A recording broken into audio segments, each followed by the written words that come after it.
Mango season ആയതുകൊണ്ട് തന്നെ എവിടെ തിരിഞ്ഞാലും മാംഗോ. ഇൻസ്റ്റഗ്രാം തുറന്നാൽ പോലും ഫുൾ മാംഗോ റെസിപ്പീസ് ആണ്. അപ്പൊ പിന്നെ നമ്മളായിട്ട് കുറക്കണില്ല, നമുക്ക് ഉണ്ടാക്കാം ഒരു മാംഗോ പുഡിംഗ്. ഇതുണ്ടാക്കാൻ അങ്ങനെ കാര്യമായിട്ട് പണിയൊന്നുമില്ല. നമ്മൾ മുന്നേ അറേബ്യൻ പുഡിംഗ് ഒക്കെ ചെയ്തില്ലേ, അതുപോലെ തന്നെ.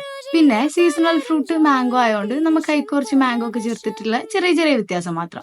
അപ്പൊ നമ്മള് മാംഗോ പുഡിംഗ് ഉണ്ടാക്കാൻ വേണ്ടിയിട്ട് 2 മാങ്ങ എടുത്തിട്ട് അതിലേക്ക് കണ്ടൻസ്ഡ് മിൽക്ക് ഒഴിച്ച് കൊടുത്തിട്ട് ഒന്ന് മിക്സിയിൽ എടുത്തിട്ട് അരക്കപ്പ് മാറ്റി വെച്ചിട്ട് ബാക്കിയുള്ളേക്ക് കുറച്ചുകൂടെ പാലൊഴിച്ച് നീട്ടിയിട്ട് മാറ്റി വെക്കാം. ഈ മാറ്റി വെച്ചിട്ടുള്ള മാംഗോന്റെ പൾപ്പ് വിപ്പിംഗ് ക്രീം അടിച്ചെടുത്തിട്ട് അതിലേക്ക് ചേർത്ത് കൊടുക്കുക.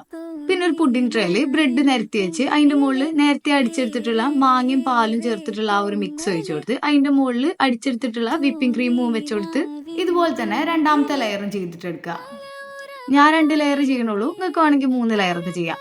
അതിന്റെ മുകളിലൊരു ഡിസൈന് വേണ്ടിയിട്ട് ഞാൻ മുന്നേ കണ്ടൊരു വീഡിയോന്റെ ഓർമ്മയില് മാംഗോന്റെ പൾപ്പ് കുറ്റിച്ചു കൊടുത്തിട്ടുള്ള ഒരു ഡിസൈനാണ് ഞാൻ മനസ്സിൽ കണ്ടെന്നുണ്ടെങ്കിലും ചെയ്തു വന്നപ്പോ അത് വേറെ എന്തോ ഒരു ഡിസൈൻ ആയിട്ടുണ്ട്.